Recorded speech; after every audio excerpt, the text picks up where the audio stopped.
What's up, everybody? Sunday Sessions, episode 42. Here to deliver a ton of insight about scaling out your Amazon business, regardless of where you are in your journey, whether you're just getting started, you're already operating a 5, 6, 7, or either 8-figure business. It doesn't matter. We've supported entrepreneurs who sell on Amazon at all levels, and we're here to support you. So we're super excited. This is Sunday Sessions. This is a live call I do as frequently as possible on Sundays to provide tons of information and value to the community of Amazon sellers, so we can ensure that your businesses are consistently growing month over month, week over week, and year over year. That's the name of the game, right? Financial freedom at its finest, my friends. So super excited to be here. We're going to get right into it. Any questions you have, please let them rip. It's the time. There's no dumb questions. The only dumb question is the one you do not ask. Monica, hello. Shamari, what's up? Morning. Let's go. Let's go. Let's go. Amped up today. I've been grinding. Got up nice and early. Already been working since 10 a.m. So I got 4 hours into the day. Spent from 8 to 10. Well, I started at 8. For 8 to 10, I did repricing. 10 to now, I did some live calls. And now I'm hanging out with y'all. Yo, Brian, what's up, brother? Yeah, so Alberto's got a question how we got around the new Amazon workflow. So we use, we've actually built our own software, but 2 softwares that I know that get around the Amazon workflow is the first being Wizard Industries. That would be my primary suggestion for getting around Amazon's workflow. And the second would be 2D workflow. Just keep in mind that both come at different price points and both have different capabilities. So, and they both believe you can get a 2-week trial for both. So try them both out and see what works. Boog over on YouTube just asked, what's some good softwares for beginners? So definitely I'll name 3 or 4 softwares you need 100%, whether you're a beginner or medium-sized, large. Keepa, 100% you need. AZ Insight to run profit calculations on an Amazon listing. Some sort of UPC scraper. We suggest Scan Unlimited. And those are really essentially the 3 softwares you'll need to really get some momentum moving in your business. You know, it's very straightforward. It's a very inexpensive business model to get started with. What's up, Roxy? Yeah, Dima, you're literally on a live with one right now. We show you step by step how to get started, man. So send me a DM after this live or right now, and we can chat on the side. Stefano asks, Eric, do you recommend selling shoes on Amazon? So I used to be in the shoe game. You know, we did in 2020, right in the middle of the pandemic, we did close to $2 million in shoe sales. And when we ran the numbers, the net margins were about 2 percentage points because of returns. So we did $2 million in sales to make, $20,000, which is very, very small for the investment of inventory. So we prefer to not sell shoes because the return rates are so high. You know, there's 3 categories we personally stay away from. Now, I know some sellers, that's their main focus, but I personally stay away from them. The first category is shoes. Return rate, average 14 to 18%. Second category is apparel, same average return rate, 14 to 18%. Third category, high-end consumer electronics, same exact game plan, 14 to 18%.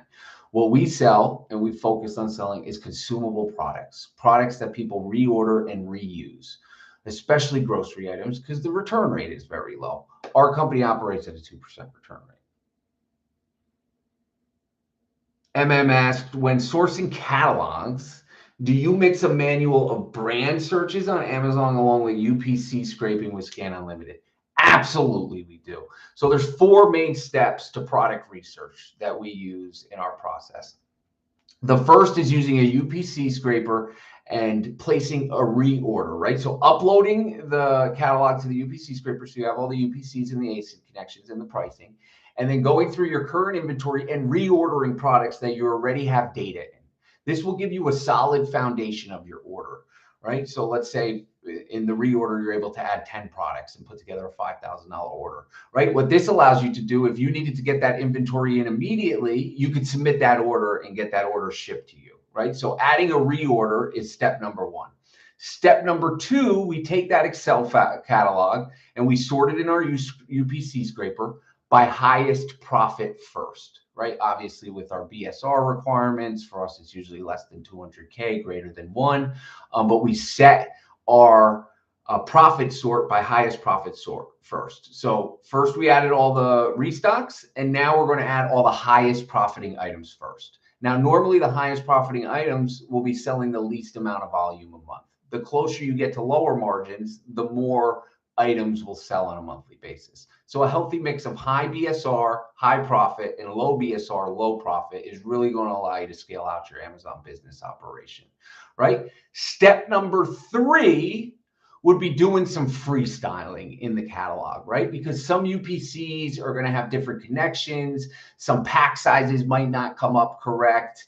You know, you might already be purchasing some products that you want to add. So what we do is freestyling by brand searches. Let's say there's a Doritos, right, in the catalog. I do a Doritos search. I wouldn't do a specific individual description search of each line item, you know, Doritos Cool Ranch, Doritos Nacho. I would just do a generic Doritos search and then look at the products listed on Amazon and reference them to the catalog.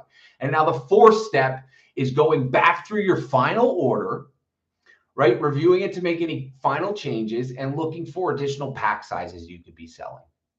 Because you might have bought the 2-pack, but you missed the 3-pack. You might have bought the 3-pack, but you missed the 6-pack and the 12-pack.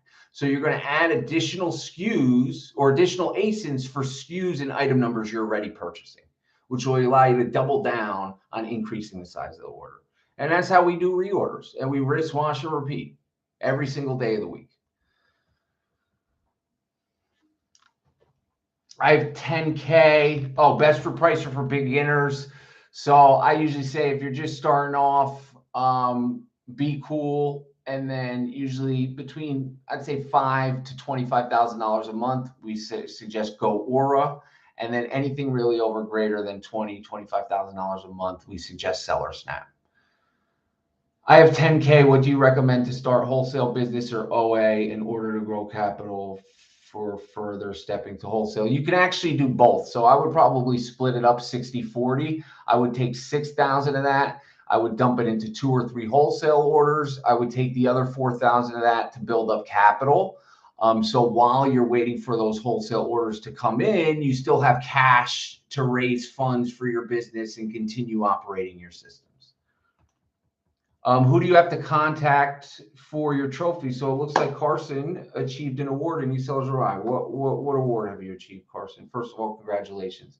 So trophies ship out at the end of the year, usually around October. So right around the beginning of October, end of September, we will put a Google Doc into the Facebook group so we can get your shipping info, the name you'd like on your trophy, and then we'll mail those out at the end of the year to you. All right. Cars and cleaning. In your experience, what is a healthy or average PCPA? Right around $1 would be a healthy or average PCPA. You know, ours without our web development team is right around $1, and with our web development team is a little higher. You know, we got some people in our community who operate at $1.50. Some people operate at 60, 70 cents. So right around $1 is pretty healthy PCPA. And if for anybody who doesn't know what PCPA is, PCPA, I have a great video right here on YouTube explaining it. PCPA is called, and actually Haley, pin that at the top right here. Thank you. PCPA is your production cost per ASIN. It's essentially the cost it takes for you to get one product into your facility or into your prep center and out the door to Amazon, right? So from your vendor to Amazon for sale, your production cost per ASIN. It's a very easy number to get. You simply divide your monthly expenses by the monthly orders shipped to Amazon, and that'll give you your PCPA. Hi, I'm from Ukraine. Thanks for what you do. Serhi, thanks for what you do. And I hope everything's okay since those earthquakes over in Ukraine right now. It's very unfortunate. When did you hire your first employee and what was the process like? So first employee is definitely a packer. Your first employee is going to be a packer. So for us, we put an ad on Craigslist. You know, we had some interviews come by and we hired our first packer, you know. And it's funny, that first packer actually stayed with us for almost 6.5 years. He just left the company about 6 or 7 months ago. So, yeah, he became, went from a packer to working in the warehouse, then became our warehouse manager, and we promote from within. So, and that's how I started on Amazon as well. Sebastian hired me about 9 years ago as a packer in his warehouse, and I was packing products. And then I became a buyer, manager, CEO, and just kind of grew from there.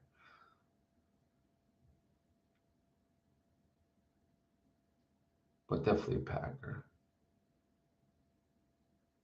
Yeah, we have a course. You can send me a message on Instagram. It's so much more than a course too. It's a community. There's live weekly coaching every Monday night for multiple months when you join. Private Facebook access. There's a lot. All right, let me slide back over here. Yeah, sometimes you get good margins on shoes. We do not do any FBM. So right at the middle of the pandemic, like right when really the FBM sales started slowing down, we decided to completely nix FBM in our company. And the reason why is because I'm a data business. Obviously, I sell on Amazon. I teach people how to sell on Amazon. And the way we grow our Amazon business is by analyzing data and running the numbers and then eliminating what didn't work and doubling down on what works. So when I looked at our FBM prep station on a daily production basis, right, based on our average profit per sale, which is about 350. Our production station for FBM was producing about 150 to 200 orders a day, right? And it was taking 2 people to do that, right? So what we thought is like, okay, we have FBA and our average FPA station does about 2,500 orders a day. So all we have to do is add 2 more employees and we 20x our daily production. Why are we selling FBM at all? Just didn't make logical sense. So we completely eliminated FBM. Now we're 100% FBA. And it's eliminated a lot of headaches just from dealing with the customer complaints, the customer emails, the returns, the tracking numbers. It really, really changed the game for us. If you have less than $1,000, I suggest starting with Arbitrage.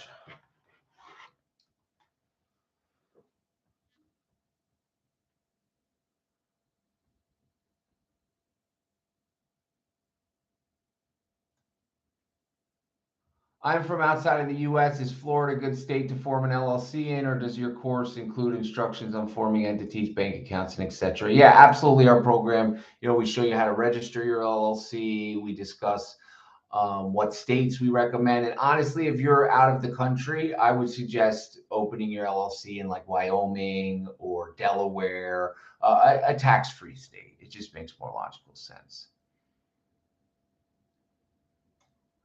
For the sellers and EsellersRI in Canada, are they doing LTL or SPD? So there's an assortment. We got some doing SPD over the border as well as in Canada, and then we have some doing LTL, and we've actually had a few recently start doing full truckloads to Amazon Canada fulfillment centers as well as US Canada fulfillments. US fulfillment centers. Let me jump over here. Let me slide to the bottom and scroll back up because I'm running out of this. It's just so awkwardly placed.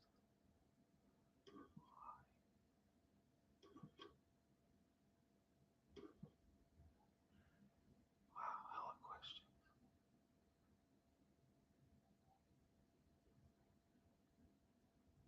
Yeah, but Q4, simply the fourth quarter at Amazon. It's historically the best, the most profitable month and the highest sales revenue month. It's simply October, November, and December of the end of the year is Q4. No, we do sell toys in Q4. Toys make up a small portion of our catalog, but we definitely sell toys, especially in Q4. I actually just got off a phone call at 1:30 with a seller who he's only selling toys. He lives over in California and he's looking to grow his business. The California market's great for toys because it's so close to China. So they get most of the toys in, right? Over on the New York side, you get a lot of health and beauty products. So definitely geographics plays a role in the growth of your Amazon business. And that's what makes it so cool, right? Because yeah, there's competition everywhere, but like for me, I don't do much business with vendors out in California because the cost of shipping is too much. And then when I weigh the expenses of prep centers. It's just sometimes the numbers don't make sense. So like that creates opportunity for all you West Coast cats, so there's always room to grow here.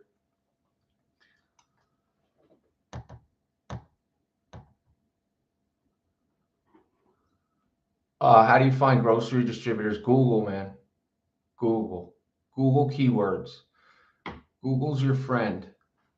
Google keywords, grocery wholesalers, whatever state you live in, right? Grocery distributors, insert whatever state you live in.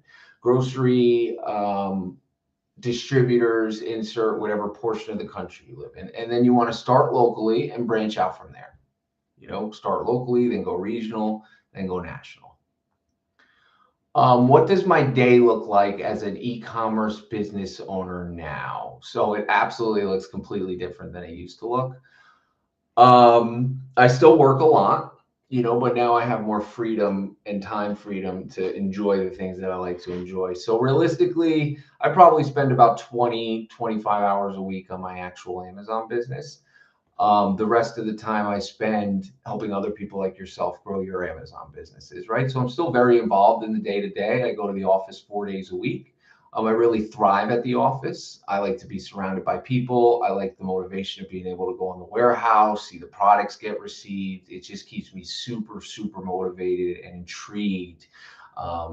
And it really helps me level up every day when I walk into that space and I see the vision of like, this is what we have to work with. Like we need to get as many products as here possible because I want to make, so much money. I want to have my employees have good lives and be able to pay for their food and their families. And like, it's just very invigorating me to show up every day. So usually I spend the first half of the day focusing on my Amazon business, and the second half of my day I focus on building out systems to help all of you grow.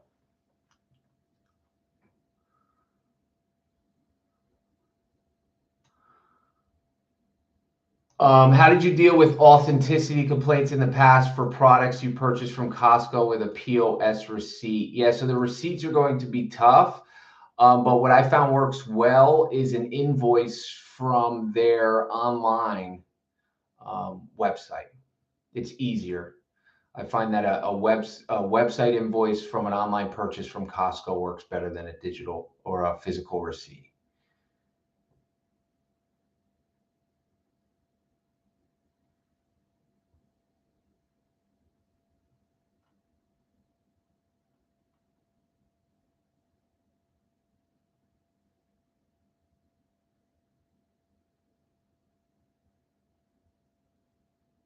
It's a great question.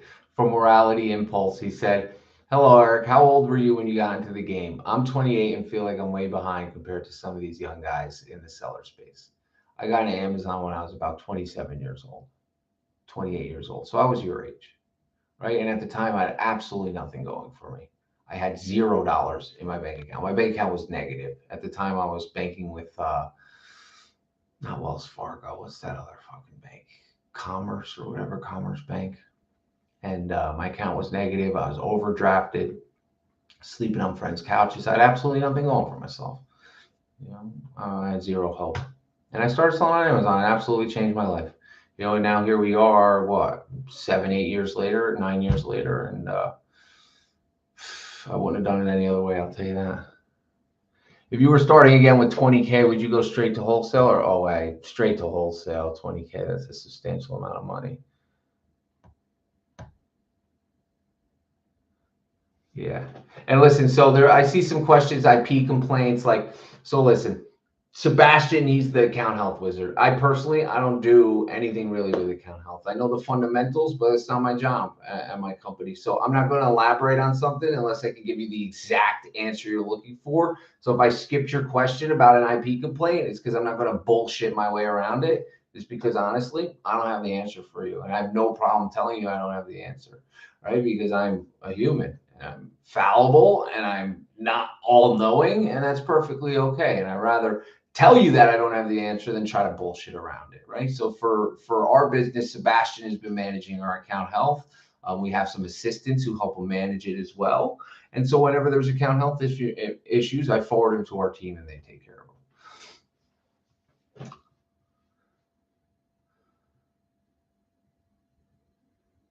I don't understand your question, Dario. What's the cap maximum sales if you work alone, the highest sales you have seen working with other sellers? What do you mean working with other sellers? I know as a one-man operation, first year it was really a two-man operation. I know, Dario, you're kind of a two-man or two-person because you have you and your wife, but realistically, you could easily do $1 million a year. If that's your question.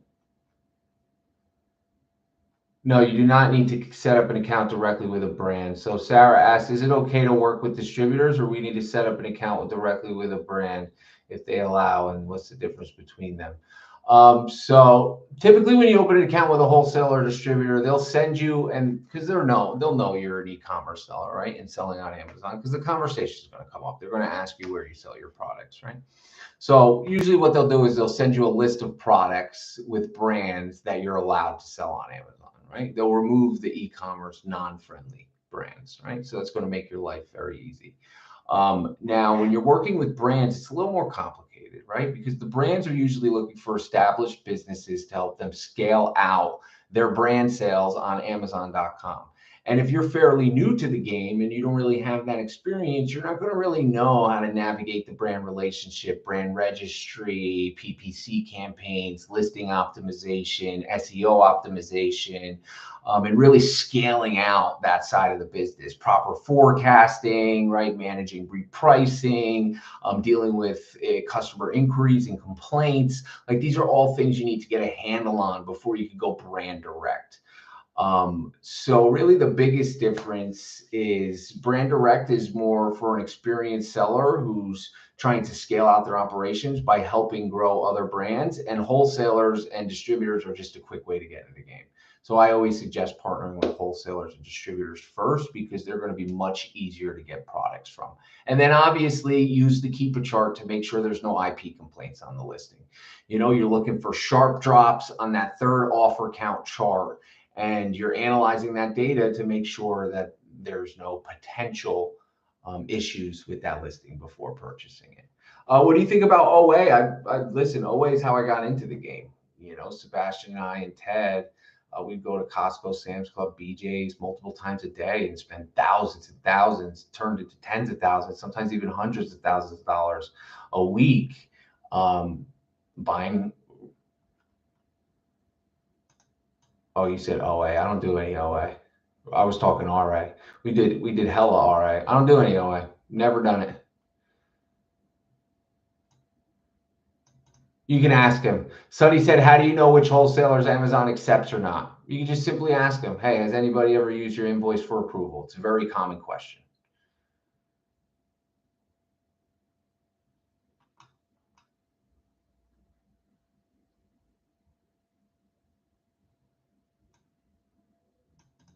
Well, yeah, it's a partnership, Eric. So that's how partnerships work. Yeah, each partner has to take an even disbursement. So if your profits at the end of the year, $100,000, you both would take $50,000 out of the business, right? If it's a 50-50 partnership, the draws have to be equal.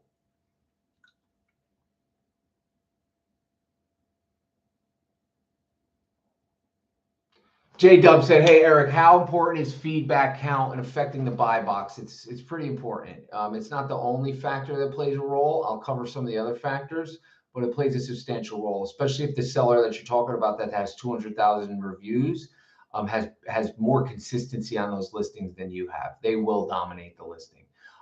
So first, I'm going to cover some of the other things that determine why Amazon gives the buy box to certain sellers, and then I'm going to cover a trick to help bump you into the buy box, Jay. So Amazon determines a few pieces of information to decide who gets in the buy box.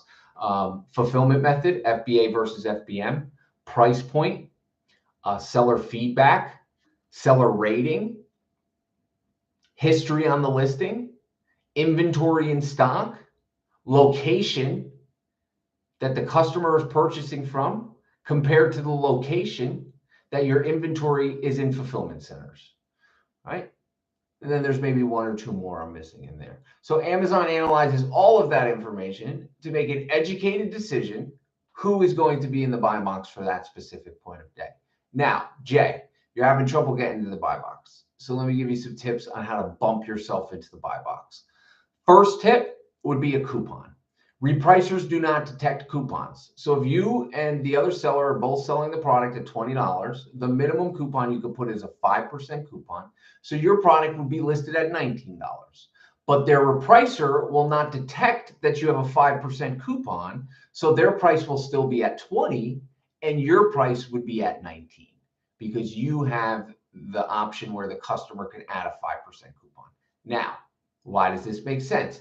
Amazon makes money off of coupons, 60 cents for every clipped coupon or every redeemed coupon rather, right? So if they can make an extra 60 cents on you and provide a discount to the end consumer, do you not think that Amazon may prompt you into the buy box a little more often so they can make more money and give more value to the end consumer? Absolutely, they will. The second tip I'll provide to you is run some PPC campaigns. Talking $10 to $15 daily budgets, very low bids, 5 to 15 cents per click.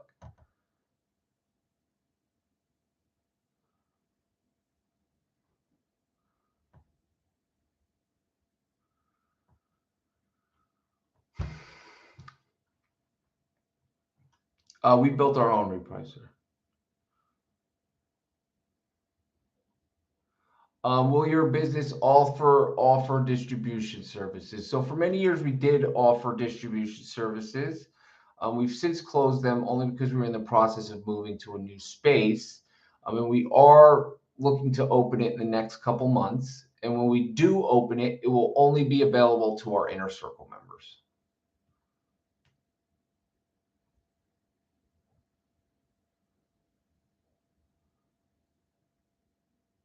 What things do brands need to do if they would like us to exclusively sell their products on Amazon?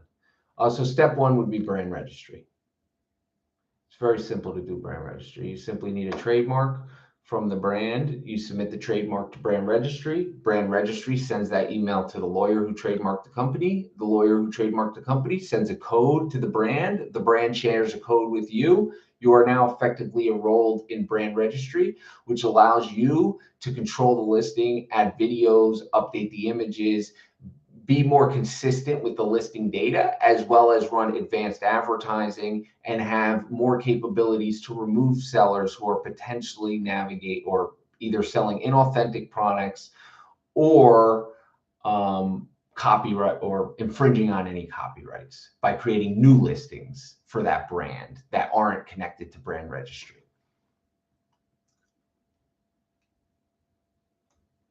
Oh, this is a great question from Nikki. Thoughts on buying items from those wholesale Telegram groups? They seem kind of sus, but sometimes have good products.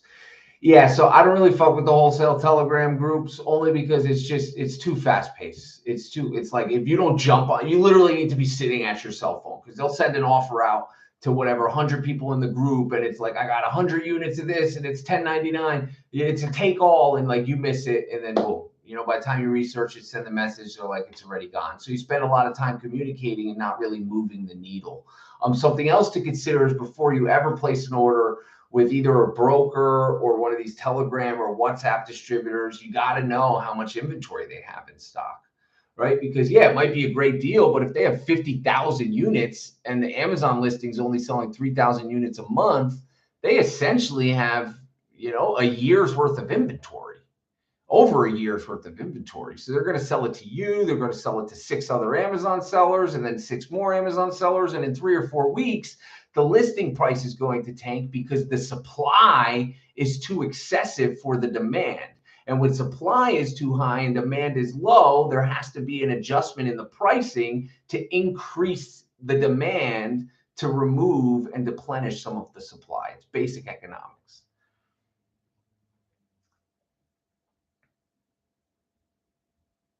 Yeah, try the coupon, Jay.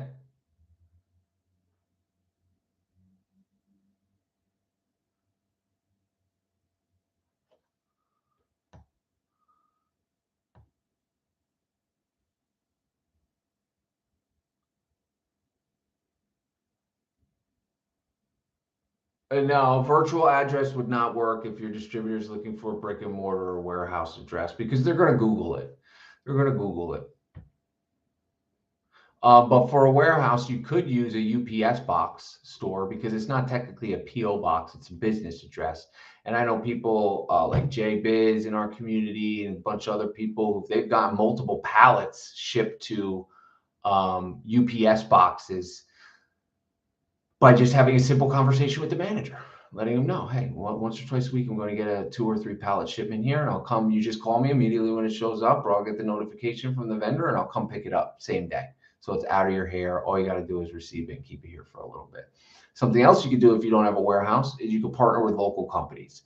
So if you got any friends with warehouses, you got any local businesses, you just simply walk in and throw an offer on the table. Hey, I'm a local business. I live right down the street. I'd love to invite you by my facility.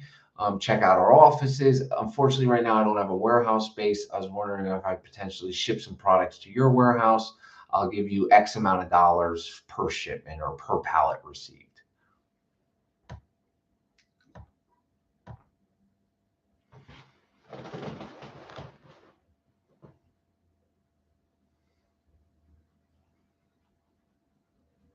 So Sarah asked, some of my suppliers are asking for a physical store. What's your thought on this? Should we have to buy it for rent if we're not living in the US? No, you don't want to go buying a store, especially if you're in the beginning stages of your business. Like you want to go make an additional financial investment into a brick and mortar store to open an additional wholesale account.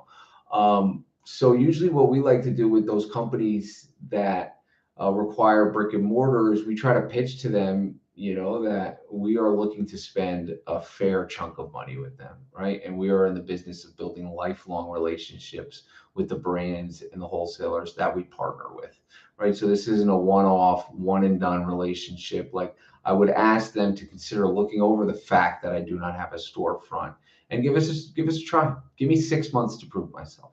I guarantee I'll increase your revenue and your bottom line. Just give me an opportunity, right? You got to sell yourself.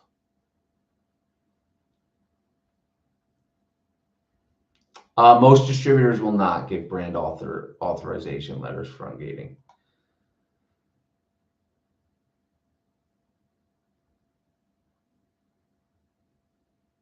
So same thing, Jacob, that I just discussed with the Telegram and WhatsApp groups. Jacob just asked, would you buy from wholesalers who provide Amazon ASIN? Same thing. You got to make sure how much inventory they have, because if they have a lot of inventory, you're going to be one of a couple dozen sellers who are going to buy them. So it's the same way these OA and RA lead lists work, right? You get a lead list, it comes out of the 1st of the month or the 15th of the month, right? And it's profitable for a week, 2 weeks, and then all of a sudden everybody's stock gets in, and now it's no longer profitable because you're competing with 40 sellers who all got the same lead list and paid the same person for the same products, and now they're all complaining because they're not making any money. So we have purchased from suppliers who provide ASINs in catalogs, and we just haven't had great experience with them. Thoughts on wholesale through a prep center? I like it. We got some people in our community doing pretty big numbers. We got someone who just joined Inner Circle who doesn't have a prep center or doesn't have a warehouse, only uses prep center. Dude's doing $30+ million a year. Never packaged a product himself, only uses prep centers. So absolutely. How do you feel about shipping directly to Amazon? Like from your vendor? I mean, I feel okay about it. Just keep in mind that I prefer to have my products prepped before being sent to Amazon, because Amazon's prep services typically take a little while, right? So typical time, especially in busier times of the season, like Q4, you're talking 10 to 15 to 18 days to prep your products, right? Yeah, so ChatGPT I found is trash for finding distributors. That's just my personal experience. Spent a couple hours.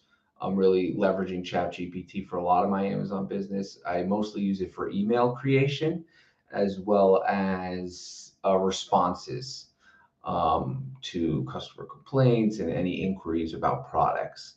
But as far as finding suppliers, if you were to go to a search right now and say search for Amazon wholesale suppliers, only about 5% of the results would even be worth digging into. And those would probably still be trash.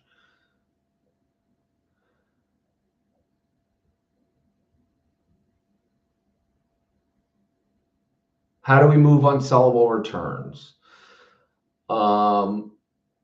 Flea markets, donations, and sell them to our employees. You could also use Facebook Marketplace. You could just sell full pallets, right? Because the way I see it is, even if I got $2,000 of value of cost of goods on a pallet sitting in my warehouse, I'd rather sell it for 800 bucks. It's not making me any money collecting dust in my warehouse. Doesn't matter that it's $2,000. It's zero because it's not doing anything. It's not working for me. At least if I could get rid of it, even at 40% cost of goods, get 800 back, I could take that 800, flip it into more inventory. So prep facilities, I know we have a list in our private Facebook group of every prep center in the US. And honestly, I would just start Googling them. I feel it's best when you're opening prep center accounts to preferably have a conversation with someone who's used that prep center before, only because being in the industry for so long, I've heard nightmare experiences with prep centers. So if you can get an insider tip about a specific prep center, whether you should use it or not use it, that's always more valuable than just a simple Google search. Yeah, definitely want to be using a domain email when reaching out to suppliers. Yeah, your Gmail is definitely unprofessional. You know, like hotgirl420@gmail.com is not the email you want to be sending suppliers.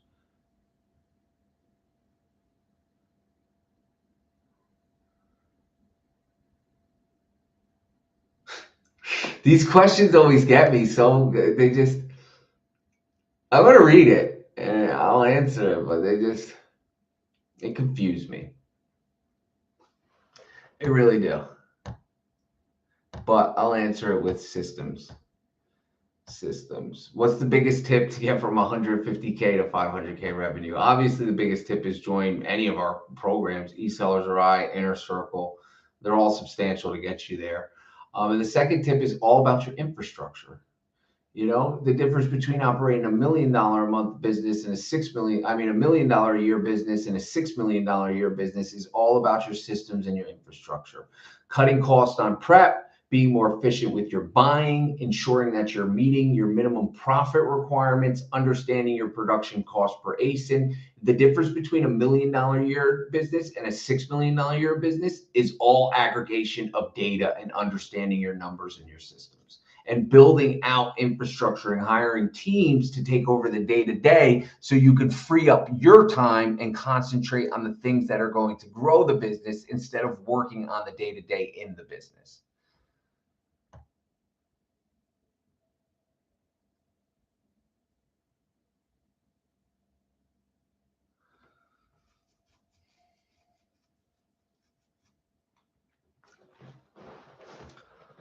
No, I've never used one, Eric, but I'd love to test it out if you got one.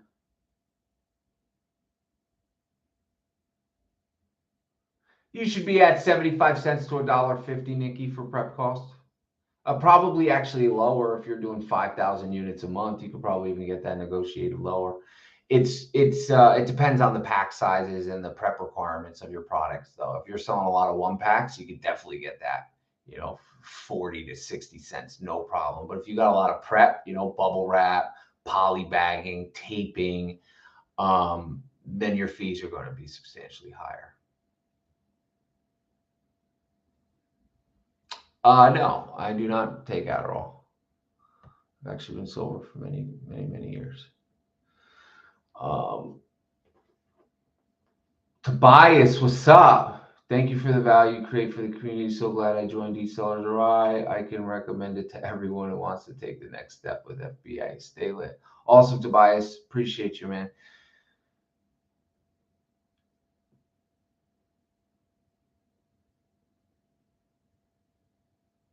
So this is a great question, and then I'm going to wrap this up here in a couple minutes. I got to go meet my girl over at my warehouse. She is working on a Doplo background. Same way she set up this one, she's setting one up for me over at my warehouse right now. So I'm going to go pick up lunch and meet her over there. Probably get out of here in, I don't know, 15 or 20 minutes or so. But Sonny asked a quick question, which I think is an important question for managing expiration dates. How do you keep track of products with expiration dates? Any softwares? So we haven't found softwares that integrate with Amazon to track expirations. I've had many calls with Amazon's consumable category team to try to get them to implement some sort of first in, first out expiration model into their Amazon fulfillment centers. And obviously, I'm just one little guy with a little tiny business in Amazon's big, big world. So we haven't gotten very far with that.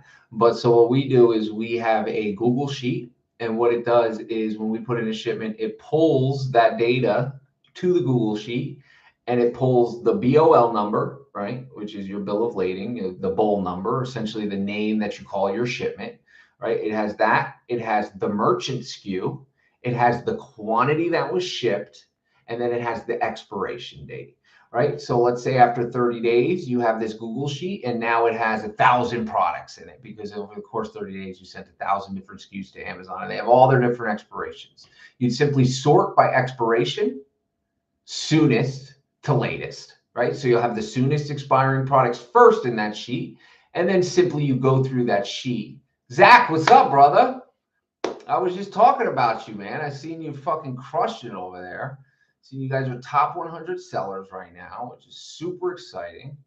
And yeah, it just says a lot about really the tenacity of people like you guys, you know, and your willingness to invest in yourself, because you joined Inner Circle last year, business like 3x. You guys are continuing to grow. And I'm just really proud of what you guys are doing. It's really fucking cool, guys. So send my best to Ethan as well. And I got off top there. I got a little excited. Let me see. What was I talking about? I don't even remember. It doesn't even matter. But if someone does remember what I was talking about, please just remind me. Oh, track profits. So then, track expiration dates. So then you simply sort that Excel file or Google Sheet, which your team will have access to. You sort it by soonest expiring products, and then you start repricing them accordingly. Yeah, and that's where the issue comes in. So to elaborate on the expirations, it's really when you're replenishing, right? Because unless you let that item sell out, so what you could do is toggle 2 SKUs for your expiring products, right? That's really the best way to navigate it, is toggling 2 SKUs. So like when you only got a couple days of inventory left on the one SKU, you'll send the other SKU in. So that other SKU completely sells out, new SKU goes into stock, brand new expiration. Because all it takes, and this has happened to me, about 2 months ago, I sent 6,000 items to Amazon for one of our best-selling items. It's about a month, maybe 30, 35 days worth of inventory, right? And because it's enrolled in 2D transparency, so you're not allowed to have 2 SKUs. So managing expiration dates becomes even more crucial and important when doing this, right? So I sent them in, and whatever happened, Amazon took an item that was from the previous shipment, put it back into inventory, and they marked nearly 3,600 items expired, right? Now, because it's an expiration dated product, that created a case with Amazon. Amazon took entirely too long to respond to the case. The units ended up expiring in Amazon, right? And the cost of the item was, to remove it or dispose of it, was about $4 a unit. So you're talking about a $12,000 loss. All because Amazon expiration date. So it is crucial to manage your expirations. How can you join? Send me a message on Instagram. I'll send you a link. Yeah, Zach. I don't suggest shipping multiple products in the summertime. You'd have to do FBM, but it gets hot, especially if that product gets on someone's porch at 10 a.m. and they'll get home from work till 6, and that thing's just toasting in the Texas heat. You're gonna have, if it's like a bag of M&Ms, it's just gonna be one giant M&M. Love it, Zach. Thanks for sharing, man. On it. Yeah.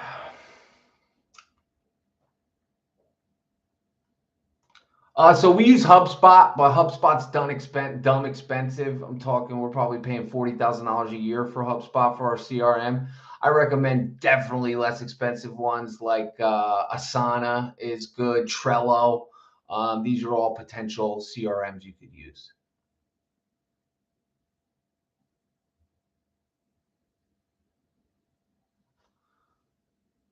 Nick Costello, what's up? Jenny from the T-Dot. Yeah, it's easier to open wholesale accounts if you have a brick and mortar store, but it's definitely not a requirement. Pep Drive is a good CRM too. That's good. Thanks, Eric. Eric, you on both these calls? I like Eric. Eric, you're on YouTube and you're on Instagram. Fuck with Eric. Yeah, FBM Frost, it's not worth the hassle, but for some people it is, especially if you're new, right? Because let's say you only got $1,000, like some of the people shared about in this group already in this call, right? Let's say you only got $1,000, right? You can literally go to Walmart today, shop their discount aisle, and you can list something in the store and take it home, and it could be already sold in an hour by the time you get home, and you could ship it out that same day, right? So there's a lot of value to be provided when you're smaller with FBM because it gives you a quick turnaround on your cash. You could literally sell the product tonight, and you just bought it a couple hours ago. Like there's a huge value in that. It helps you turn cash flow quicker and grow sales, grow revenue.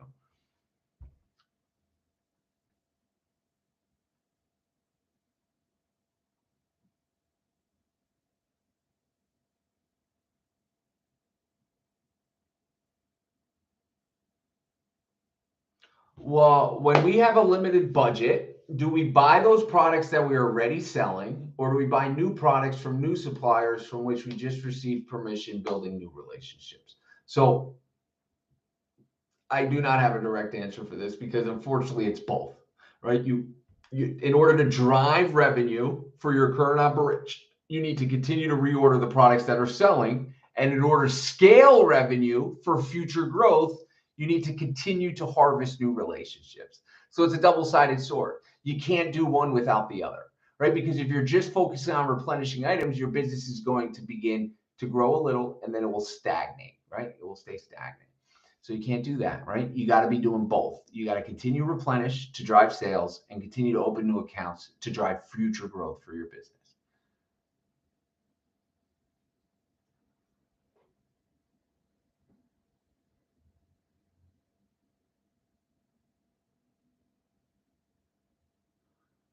Eric, I sent in 4,000 units of makeup products last month and sold out. I replanned another 4,000 units and Amazon is not giving the buy box at all. Gone from 300 sales a day to 20.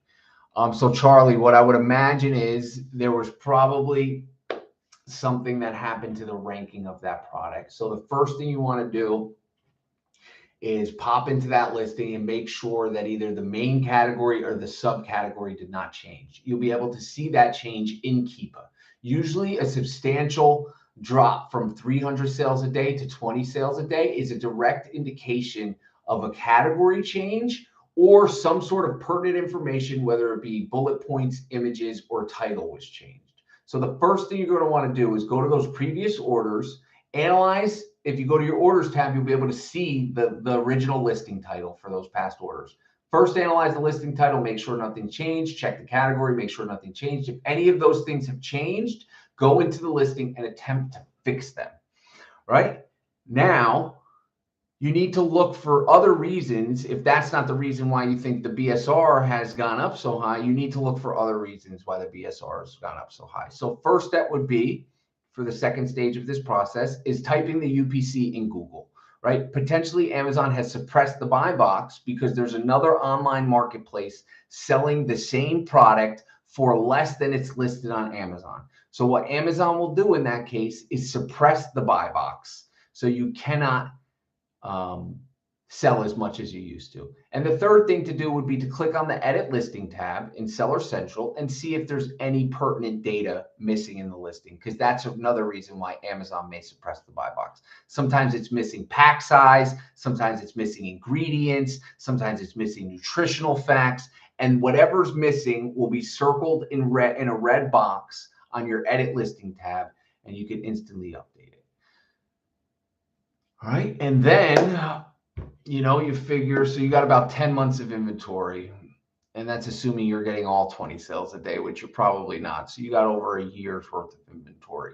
What I would suggest is similar to what I discussed earlier and how to bump yourself into the buy box and increase sales would be running some coupons, right? Coupons definitely help increase sales. We add coupons to probably 10 to 15% or PPC as well. PPC and coupons.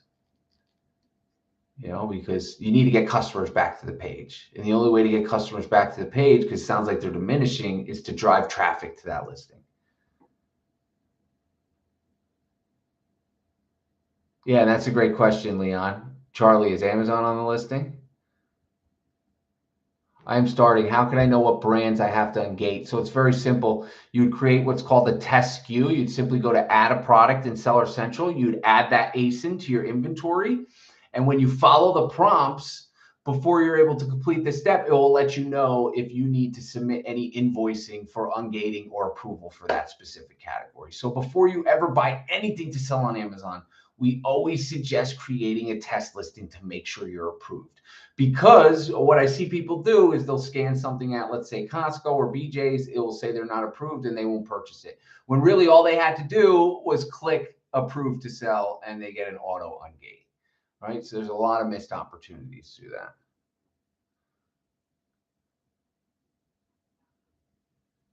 All right, I'm going to take one or two more questions here.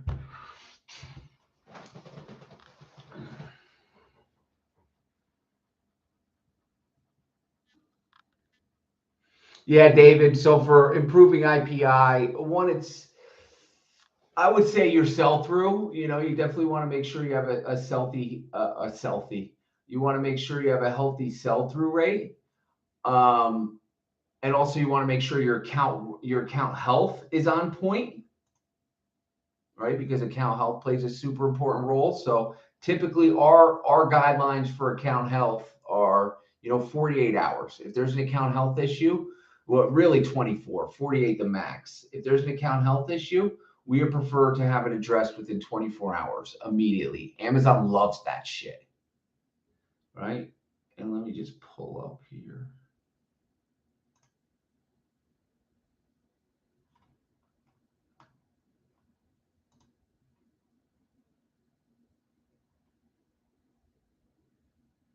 Yeah, so in stock is nearly impossible for wholesale businesses to manage because you just get so much turn on your inventory. Like our in stock rate is terrible.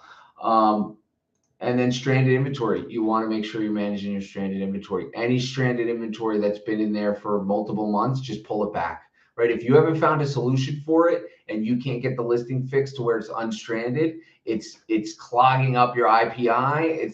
It's not allowing you to grow your IPI, and it's also charging you storage fees every month.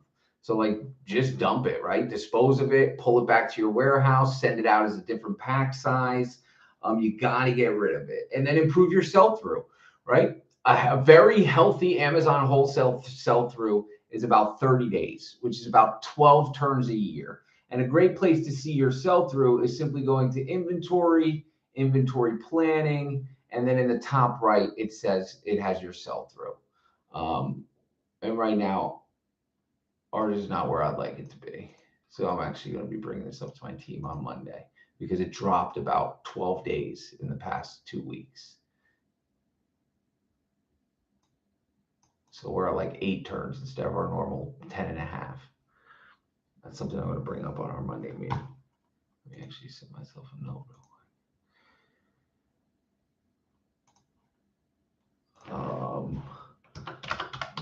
Inventory turns dropped to 8.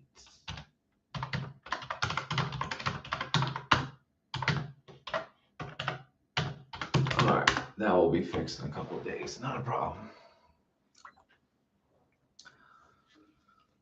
Yeah, I've heard of Smart Scout. Smart Scout's great for finding brand exclusive relationships.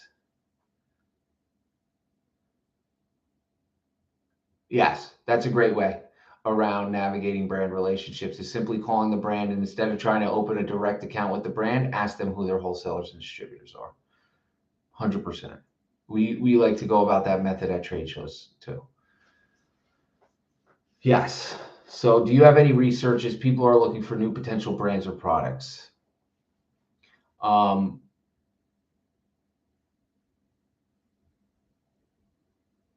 Yeah, so I've never actually hired a specific position to do that. We've always upgraded current positions to do that. Um, right? Because I feel like before someone really starts connecting with brands and wholesalers, they should kind of understand what goes on in the day to day at your business operations. Um, I think it will give them a lot of knowledge and information and allow them to answer the questions that the wholesaler's asking accurately so you can build trust in the relationship. So I've never hired someone off the street to find brands. I've only upgraded current employees to find brands. And usually they'll start as buyers. So they start buying inventory, understanding the process, and then we let them know, hey, if you bring any new distributors or brands on, you'll get a bonus for not only will you be able to manage the account and get commissions off the profit you make, but if we are still doing business with them in 90 days and we've made over $5,000 in profit, we'll give you a $500 bonus on top of that as well, right? So it allows them and incentivizes them to continue to be on the lookout for new companies because not only do they get the cash bonus if we do consistent business with them, but then they will get a commission base as well for all of the profits that they bring in for that specific company.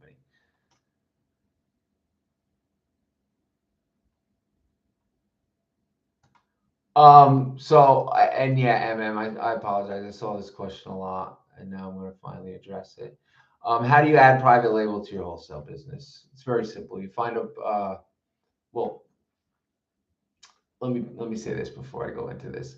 So there's two ways to do this. You could simply add, what we did was add private label to our current wholesale account. One, because when we initially do it, we didn't really understand about the value of being able to build equity in a private label business and sell it later down the road. So all of our business is all on one account, right? But if you really plan, if you're just trying to build a small little private label brand to get some experience, right, and you don't really have any goals of building it to multi-million dollars, then do it on the same account, right? You're going to get your customer feedback, your seller feedback, like you're going to get some account um, applause because you have experience and history on Amazon. But if you plan on selling this brand, I would advise you to create an entirely new Amazon account because when someone goes to purchase your Amazon company, they're going to want the whole package, right? They're going to want your manufacturer, they're going to want your Amazon account, they're going to want the data as well as any customer emails that you've acquired over the years. So if you're going to do it either way, first you need to find the product that you'd like to manufacture, and then you need to get a sample of that product, and then you'd simply be shipping that product into the country that you're going to be selling it in and having the listing ready, fully optimized, great images, SEO, bullet points, and nutritional facts, weights, dimensions, the whole nine. But I advise, only because I've seen people do it all the time, they get into private label first, and they take their whole bag and they blow it on their first product. It doesn't take off, and then they get very defeated and they quit Amazon. So that's why I always encourage people to start selling on Amazon first. Gain some experience. It will allow you to understand the way Amazon works. It will allow you to understand the data, the fees that Amazon charges. It will allow you to understand consumer behaviors and habits, and it will allow you to create a much more substantial and value-packed product that can provide the consumer exactly what they're looking for, opposed to you just throwing shit at the wall and hoping that it sticks because you're brand new to this game. And obviously I always encourage investing in knowledge and information because it's the fast track to success. It's the cheat code. 100%. All right, my friends. Well, it's been an honor and a privilege. I love spending my Sundays with y'all. Trying to think if there's any questions I missed. I do not think so. So y'all have a beautiful rest of your day. I'm about to head over to the warehouse. Go meet up with my girl, pick up some healthy lunch. And it's a rickety wrap, my friends. So have a beautiful day. Stay grateful and stay lit. Adios. And also check out the other videos right here on YouTube. They're jam-packed with the info. Stay lit.